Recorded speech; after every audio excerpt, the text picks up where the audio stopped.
पिछले एपिसोड में आपने देखा कि ऐश अपने लास्ट कैटेगरी के लिए सर्च स्टार्ट कर लेता है, जिसके लिए वो सबसे पहले ज़ैप्डोस को कैच करता है। टोबियास बोलता है अब उनको नेक्स्ट मोल्ट्रेस कैच करना चाहिए, जिसके लिए वो एक माउंटेन पे आ जाते हैं अपने फ्लाइंग टाइप पोकेमोन का यूज करके, जहाँ पर उनको एक गार्ड रोक देता है और बोलता है कि रात में ये जगह काफी खतरनाक हो जाती है और उनको काफी सारे रूल्स भी बताता है। ऐश और उसके फ्रेंड्स पजल सॉल्व करते हुए मोल्ट्रेस के पास आ जाते हैं। अब आगे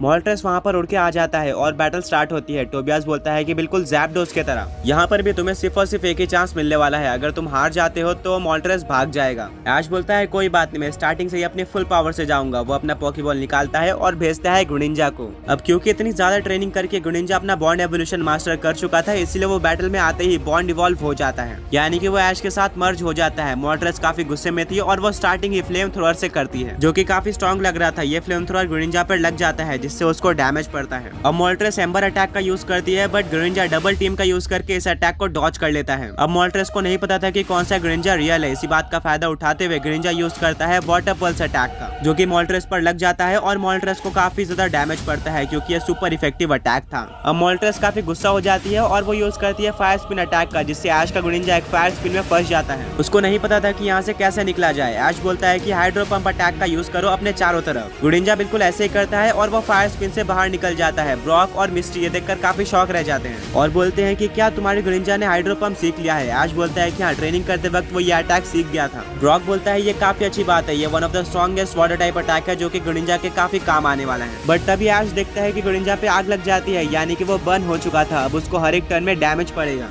ऐश अपने ग्रेनिंजा को स्मोक स्क्रीन अटैक यूज करने बोलता है, जिससे वहाँ पर धुआं हो जाता है और मोल्ट्रेस को कुछ भी नहीं दिख रहा होता है। तभी ग्रेनिंजा पीछे से मोल्ट्रेस के ऊपर वाटर शूरिकेन अटैक यूज करता है, जिससे मोल्ट्रेस के ऊपर काफी डैमेज पड़ता है। वहीं पर ग्रेनिंजा को भी बर्न का डैमेज पड़ता है। दोनों ही पोकेमॉन्स इक्वली पावरफुल दिख रहे थे, पर अब मोल्ट्रेस आसमान में काफी ऊपर चले जाता है और यूज करता है स्काई अटैक का, जो कि one of the strongest flying type attack है। वो ग्रेनिंजा के ऊपर अटैक करने जा रहा होता है, पर ग्रेनिंजा की स्पीड काफी ज्यादा थी, जिसके चलते वो इस अटैक को डॉज कर लेता है और मोल्ट्रेस का अटैक जमीन पर लग जाता है, जिससे उल्टा मोल्ट्रेस को ही काफी ज्यादा डैमेज पड़ जाता है। और अब क्योंकि मोल्ट्रेस जमीन पर था, इसका फायदा उठाते हुए ग्रेनिंजा यूज कर देता है हाइड्रो पंप अटैक का, जिससे मोल्ट्रेस को और भी डैमेज पड़ जाता है। वो अब काफी ज्यादा वीक हो चुका था, बट वो उठता है और आसमान में जाता है और यूज करता है रूस्ट अटैक का, जिससे मोल्ट्रेस वापस से काफी ज्यादा स्ट्रॉन्ग दिखने लगता है। टोबियास बोलता है ये तुम्हारे लिए काफी बुरी खबर है कि इस मोल्ट्रेस को रूस्ट अटैक आता है।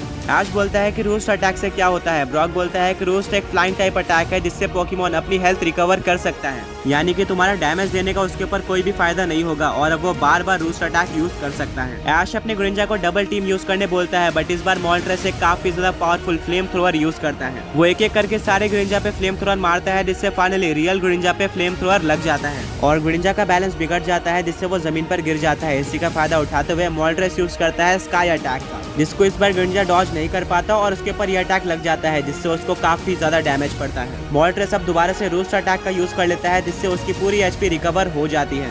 ऐश काफी कंफ्यूज हो जाता है और उसको कुछ भी नहीं समझ में आ रहा था। उसको लगा था कि मोल्ट्रेस को हराना काफी ज्यादा इजी होगा। उसके पास एक वाटर टाइप पोकेमॉन ग्रेनिंजा है, बट उसके रूस्ट अटैक ने पूरा बैटल पलट दिया था। टोबियास बोलता है कि हर एक पोकेमॉन जिसके पास रिकवर या फिर रूस्ट जैसा अटैक होता है, उसको डिफीट करना हमेशा मुश्किल होता है। मैंने भी ये एक्सपीरियंस किया हुआ है, बट इसका मतलब ये नहीं है कि मोल्ट्रेस को डिफीट करना बिल्कुल इम्पॉसिबल है। तुम कर सकते हो। ग्रेनिंजा वापस से खड़ा हो जाता है। ऐश अपने ग्रेनिंजा को अपना स्ट्रॉन्गेस्ट अटैक यानी कि जायंट वाटर शूरिकेन यूज करने बोलता है। ग्रेनिंजा काफी ज्यादा बड़ा शूरिकेन क्रिएट करता है, बट मोल्ट्रेस अपने एजिलिटी का यूज करके इस अटैक को डॉज कर लेता है, जिसके बाद वो फ्लेम थ्रोअर का यूज करता है। ग्रेनिंजा अपनी स्पीड दिखाते हुए फ्लेम थ्रोअर को डॉज कर लेता है। ऐश अपने ग्रेनिंजा को हाइड्रो पंप यूज करने बोलता है। इसको मोल्ट्रेस डॉज कर लेता है, पर इसके बाद ग्रेनिंजा वाटर शूरिकेन यूज करता है, जो कि मोल्ट्रेस पर लग जाता है और मोल्ट्रेस को लगातार काफी सारे वाटर शूरिकेन लगते हैं, जिससे उसको काफी डैमेज पड़ता है। इससे मोल्ट्रेस का फोकस हट जाता है और इसका फायदा उठाते हुए ग्रेनिंजा जायंट वाटर शूरिकेन का यूज कर देता है। मोल्ट्रेस इसको डॉज करने जाता है, पर लास्ट मोमेंट पे ग्रेनिंजा अपने वाटर शूरिकेन का डायरेक्शन बदल देता है और जायंट वाटर शूरिकेन मोल्ट्रेस पर लग जाता है। ये ग्रेनिंजा का सबसे स्ट्रॉन्ग अटैक था और ये सुपर इफेक्टिव था मोल्ट्रेस पर, जिसके चलते मोल्ट्रेस को काफी ज्यादा डैमेज पड़ता है और वो जमीन पर गिर जाती है। ऐसा नहीं लग रहा था कि मोल्ट्रेस वापस उड़ पाएगी,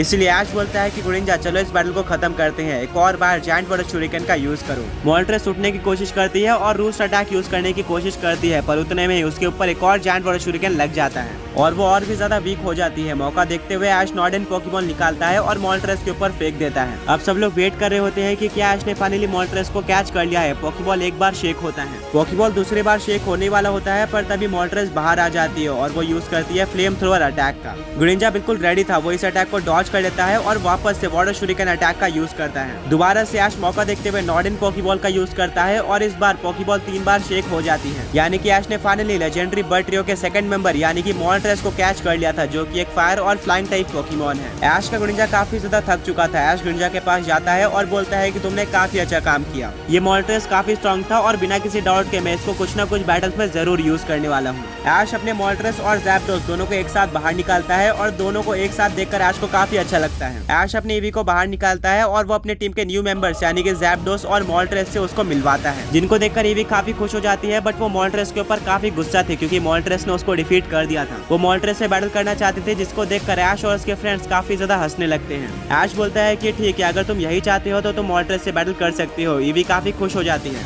ऐश अपने मोल्ट्रेस को बताता है कि तुम्हें हार जाना है और काफी धीरे से अटैक करना है। मोल्ट्रेस बिल्कुल ऐसा ही करता है और वो ईवी से हार जाता है, जिससे ईवी काफी खुश हो जाती है और वो ग्लो करना स्टार्ट कर देती है, जिसको देखकर ऐश काफी शॉक हो जाता है। टोबियास बोलता है कि फाइनली तुम्हारी ईवी इवॉल्व होने जा रही है, अब ये देखना है कि वो किस इवोल्यूशन में इवॉल्व हुई है। ब्रॉक बोलता है कि मुझे पता है कि वो किस में इवॉल्व होने वाली है। कुछ टाइम बाद ईवी का इवोल्यूशन कंप्लीट हो जाता है, जिसको देखकर ऐश और उसके फ्रेंड्स सब काफी शॉक और हैप्पी हो जाते हैं, क्योंकि वो और किसी में नहीं बल्कि डार्क टाइप के इवोल्यूशन अम्ब्रियन में इवॉल्व हुई है, जो कि one of the coolest evolution है। जिसको देखकर ऐश काफी खुश हो जाता है और वो अम्ब्रियन को गले लगा लेता है। ऐश को काफी कम टाइम में काफी कूल पोकेमॉन्स मिल गए थे, जिनको वो कुछ बैटल्स में डेफिनेटली यूज कर सकता था। मिस्टी ब्रॉक से पूछती है कि तुम्हें कैसे पता चल गया था कि ये ऐश की ईवी अम्ब्रियन में ही इवॉल्व होगी। ब्रॉक बोलता है ईवी अम्ब्रियन में तब इवॉल्व होती है जब उसकी फ्रेंडशिप अपने ट्रेनर के साथ काफी ज्यादा अच्छी हो, और ईवी अम्ब्रियन में सिर्फ और सिर्फ रात में इवॉल्व होती है, और अभी रात हो रही है, जिसके चलते मुझे पता चल गया था कि अम्ब्रियन में इवॉल्व होने वाली है। टोबियास बोलता है कि वाह ब्रॉक, तुम्हें काफी ज्यादा इन्फॉर्मेशन है। ब्रॉक बोलता है कि हाँ, मैं पहले एक पोकेमॉन ब्रीडर था और रिसेंटली मैं एक पोकेमॉन डॉक्टर बन चुका हूँ, जिसके चलते मुझे पोकेमॉन के बारे में काफी नॉलेज है।